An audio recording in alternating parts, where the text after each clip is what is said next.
Jail থেকে আমরা মুক্তি পেয়েছি, আরেক জেলের মধ্যে আমরা যাচ্ছি। তো নতুন জেলে আপনাদেরকে স্বাগত জানাচ্ছি আমরা।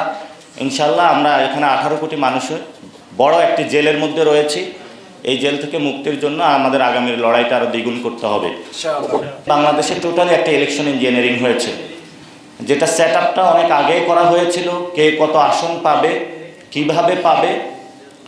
আমার যে ব্যক্তিগত এক্সপিরিয়েন্স সেটা হলো, কেন্দ্র পরিদর্শনে গিয়েছিলাম, মাথায় এসে ঘুষি দিছে, বিভিন্ন জায়গায় বাধাগ্রস্ত সৃষ্টি করেছে আমাকে।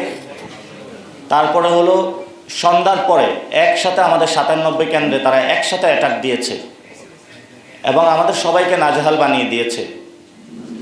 তো যেটা বাংলাদেশে হচ্ছে, এটা কর্পোরেট সিস্টেমে একটা ইলেকশন, অর্থাৎ আপনার কাছে 1000 কোটি টাকা থাকবে, আপনি চাঁদাবাজি, সন্ত্রাসী, দুর্নীতি করবেন, টাকা কামাবেন, 5 বছর মানুষের উপর অত্যাচার করবেন, তারপরে সবার সামনে আল্লামা হিসেবে উপস্থিত হবেন, হয়ে বলবেন আমাকে ভোট দাও। তো মানুষ আপনাকে হলে ভোট না দিল, আপনি এক জায়গায় বাচ্চারে পাঠাবেন, এক জায়গায় বউরে পাঠাবেন, এক জায়গায় ভাগিনারে পাঠাবেন, এবং আপনি এক জায়গায় যাবেন, গিয়ে যে কোনো মূল্যে ইলেকশনের রেজাল্টটা রিগিং করে নিয়ে এসে বলবেন আমি হলাম এমপি।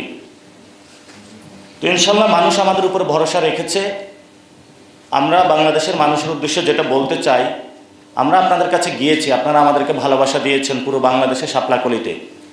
আমরা অতটুকু এক্সপেকটেশন করি না যে ভালোবাসা আমাদেরকে দিয়েছেন।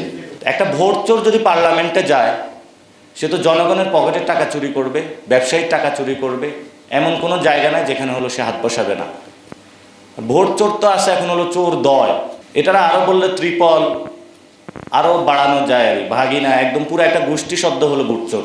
তো এই পরিস্থিতির মধ্য দিয়ে যাচ্ছে, কিন্তু যেটা বাজে অভিজ্ঞতা হলো ইয়াং জেনারেশনের। তারা তো কেন্দ্র কেন্দ্র ছিল, তারা দেখেছে কিভাবে হলো বাংলাদেশে ভোট চুরি হয়েছে। আল্লাহর দোহাই লাগে, অনেক চাঁদাবাজ, সন্ত্রাস, দুর্নীতিবাজকে আপনারা সংসদে ঢুকিয়েছেন, এদেরকে কোনো মন্ত্রণালয় দিবেন না। বাংলাদেশ যখন বিপথে যাচ্ছে, প্রবাসীরা কিন্তু বাংলাদেশে গণ অভ্যুত্থান হয়ে গিয়ে এসেছিল, এবং আসার কারণে এই মানুষগুলো যারা বাংলাদেশে এসেছে, এরা যে বাংলাদেশে ফিরতে পারবে তাদের কিন্তু আশা ছিল না। কাউকে মৃত্যুদণ্ড দেওয়া হতো, কাউকে আজীবন জেলে রাখা দেওয়া হতো। তারা বাংলাদেশে ফেরত এসেছে মানে কি, নতুন বাংলাদেশ সৃষ্টি হয়েছে। তো আপনারা ভোট দিয়ে নতুনভাবে বাংলাদেশকে জাগিয়ে তুলেছেন, গণ অভ্যুত্থানও ছিলেন, আপনাদের দিকে আমরা তাকিয়ে আছি। যখন আন্দোলন হচ্ছিল তখন আপনারা রেমিটেন্স বন্ধ করে দিয়েছিলেন, শাটডাউন কর্মসূচি, গণভোটের পক্ষে হাঁ ক্যাম্পেইন করেছিলেন, এবং সব প্রবাসী গণভোটে হাঁ দিয়েছে নির্বিচারে বাংলাদেশ গঠনের জন্য।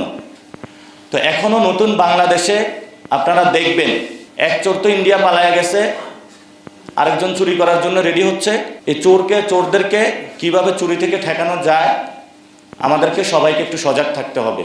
এখন নতুন করে কুসুম কুসুম প্রেম হয়েছে, এই যে আপনারা দেখছেন বিরোধী দলীয় বাসায় হলো একটু যাওয়া আসা করতেছে, কিন্তু বিরোধী দলীয় যাওয়ার আগে এটা জনগণের কাছে যাওয়া উচিত, এবং এটা প্রতিশ্রুতি করা উচিত যে আমরা এবার ইঞ্জিনিয়ারিং করেছি, আর করব না, আমাদেরকে বাংলাদেশে আপনারা ক্ষমা করে দেন।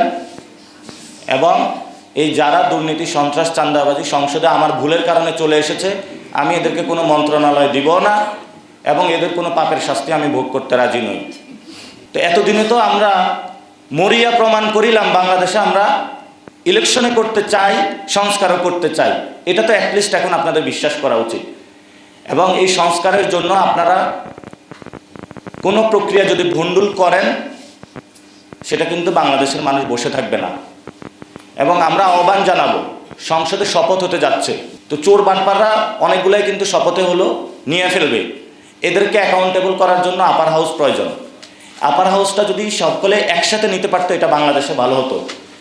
এবং আমাদের জায়গা থেকে আমরা বলতে চাই, লোয়ার হাউস এবং আপার হাউস এখন বলবে এটা যে সংসদে রেটিফাই পরে করে নেন না, রেটিফাই তো অনেক কিছু করতে হবে।